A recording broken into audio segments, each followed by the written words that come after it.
राजद पहले से ही लालू प्रसाद यादव के बिना कमजोर नजर आ रही थी। ऐसे में विधानसभा चुनाव से ठीक पहले तोड़ मरोड़ की राजनीति में नीतीश कुमार ने राजद सुप्रीमो लालू प्रसाद यादव को एक तगड़ा झटका दे दिया है।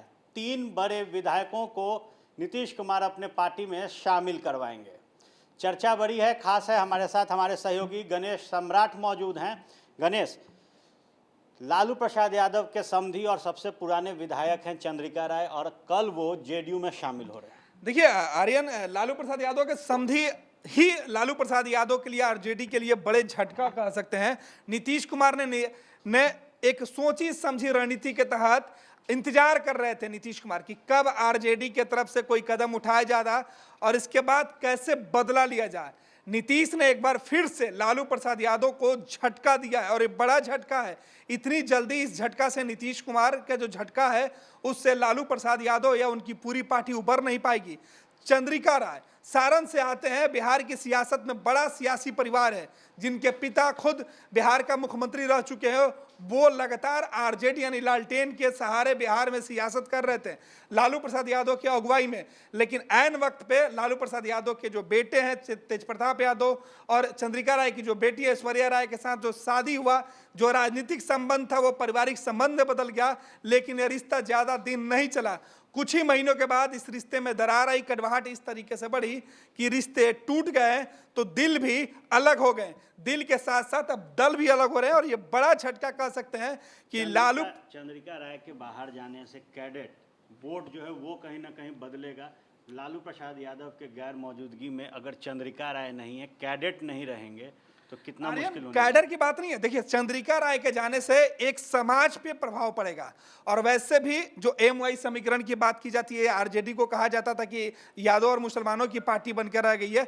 ऐसे में चंद्रिका राय के पार्टी छोड़ने से या फिर नीतीश कुमार के पक्ष में खड़ा होने से सीधे तौर पर इसका खमियाजा तेजस्वी यादव को भुगतना पड़ेगा बिहार के कई सीटों पर। और तैयारी भी नीतीश कुमार की यही है कि जहां जहां तेजस्वी और तेज प्रताप मैदान में उतरेंगे वहां ऐश्वर्या के नाम से जो सहानुभूति होगी, जो सेंटिमेंट जो जिस तरीके से ऐश्वर्या का होगा, वो चंद्रिका राय और नीतीश कुमार भुनाने की कोशिश करेंगे।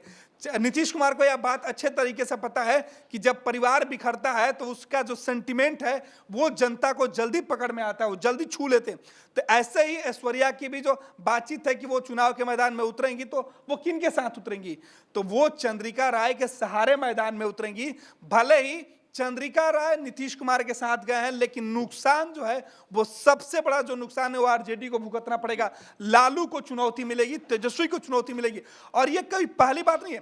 पहले से इस बात का अंदेशा लगाया जा रहा था कि चंद्रिका राय पूरे कुनबे के साथ वो तेजस्वी का विरोध करेंगे। इस चुनाव के पहले वो नीतीश कुमार के साथ चले जाएंगे। लेकिन नीतीश कुमार के खिलाफ जिस तरीके से आरजेडी ने एक तैयारी की थी और कहा था कि वो जेडीयू के अंदर बड़ी टूट करवाएंगे और जो कई मंत्री हैं वो हमारे पाले में आएंगे। हालांकि एक मंत्री जो श्याम रजक है वो आरजेडी के पाले में जरूर आ गए हैं, लेकिन श्याम रजक के आने के साथ ही आरजेडी के अंदर से जो भगदड़ वो मची है। 6 विधायक जो हैं वर्तमान में वो एक साथ जेडीयू में शामिल और 3 विधायक पहले ही शामिल हो चुके हैं। चौथे जो विधायक है फराज फातमी, उनको भी पहले से जाना तय था कि वो जेडीयू में जाएंगे। और हालांकि वो प्रेमा चौधरी और महेश्वर यादव के साथ ही वो जा सकते थे, लेकिन वो नहीं गए क्योंकि वो बाहर थे। उन्होंने कहा कि 2 दिन बाद हम ज्वाइनिंग करेंगे। कल गुरुवार को ये सभी नेता एक साथ ज्वाइनिंग करेंगे। और सबसे महत्वपूर्ण, इन नामों के अलावा एक और नया नाम जुड़ गया है आरजेडी खेमे से जो जेडीयू में जा रहा है। वो पालीगंज के जो वर्तमान विधायक है और बड़े सियासी परिवार से वो भी ताल्लुक रखते हैं। आर्यन, जयवर्धन यादव ने भी राजद छोड़ने का पूरा मन बना लिया है।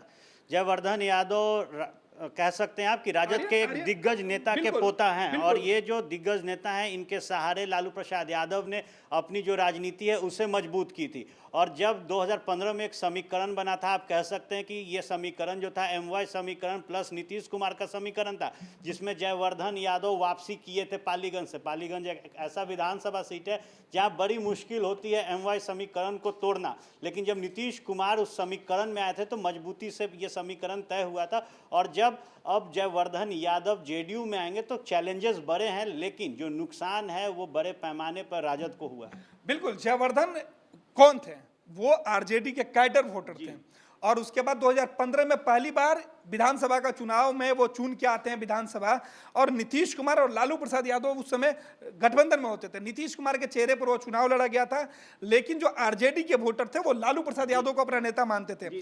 और इसी बीच ये सभी विधानसभा पहुंच के 2015 में पहली बार विधायक बने 2015 में, और 2020 के लास्ट के पहले ही उन्होंने फैसला कर लिया कि वो अब लालू प्रसाद यादव का दामन छोड़ेंगे, आरजेडी का दामन छोड़ के तेजस्वी से बेहतर वो नीतीश कुमार के पास जाना चाहते हैं। और कल 2:30 बजे जो जानकारी निकल के सामने आ रहा है कि वो सभी तीनों जो विधायक हैं, चाहे वो जयवर्धन यादव हो या फिर चंद्रिका राय की बात करें या फराज फातमी, सभी कल जेडीयू की सदस्यता लेंगे। तो ये बड़ी खबर और बड़ी टूट कह सकते हैं आरजेडी के अंदर हुई है, और इसका खमियाजा आरजेडी को भुगतना पड़ेगा। नीतीश कुमार ने 1 के बदले 6 वाला जो कहावत है वो पूरा कर लिया, पहले 3 और फिर कल 3। देखना यह दिलचस्प होगा। जेडीयू के लोग बार बार कह रहे हैं कि हमारे जो लोग जाने वाले हैं, और 1-2 लोगों के जाने से जेडीयू को फर्क नहीं पड़ेगा। आने वाले समय में आरजेडी के अंदर बड़ी भगदड़ मचेगी। ये बातें जेडीयू के जो नेता वो दावा कर रहे थे, और दिखना शुरू हुआ। हालांकि आरजेडी की तरफ से भी तमाम दावे किए जा रहे हैं, लेकिन दावों के बीच बिहार में दल बदलने का जो सिलसिला है वो शुरू हो चुका है। कई लोगों ने तो अपना दिल भी बदल लिया है। आर्यन, निश्चित तौर पर तो जिस तरीके से विधानसभा चुनाव में महागठबंधन और एनडीए अपने आप को मजबूती से पेश करा था, भगदड़ चुनाव के पहले होता है, लेकिन जब श्याम रजक ने पार्टी छोड़ी थी तो जेडीयू ने इस तरीके से पलड़ा झाड़ा था कि मानो जेडीयू को फर्क नहीं पड़ने वाला। लेकिन अब जब राजद के 3 सिटिंग कैंडिडेट ने अपना तख्ता पलटते हुए अपनी जो रुचि है वापस से नीतीश कुमार के नेतृत्व में दिखाई है, जो समीकरण था 2015 में, उस समीकरण का याद दिलाते हुए इन 6 विधायकों ने शुरू से ही कहा है कि नीतीश कुमार की बदौलत ही हमने 2015 का विधानसभा चुनाव फतेह किया था, और एक बार फिर नीतीश कुमार के नेतृत्व में ही हम चुनाव को फतह करेंगे। और नीतीश कुमार कह सकते हैं आपकी अपर हैंड पे हैं, और कहीं ना कहीं बिना लालू प्रसाद यादव, तेजस्वी यादव के लिए अब एक बड़ी जिम्मेदारी होगी अपने विधायकों को, अपने नेताओं को एकजुट रखने की। तमाम छोटे बड़े खबरों के लिए आप बने रहे फर्स्ट बिहार झारखंड के साथ। धन्यवाद।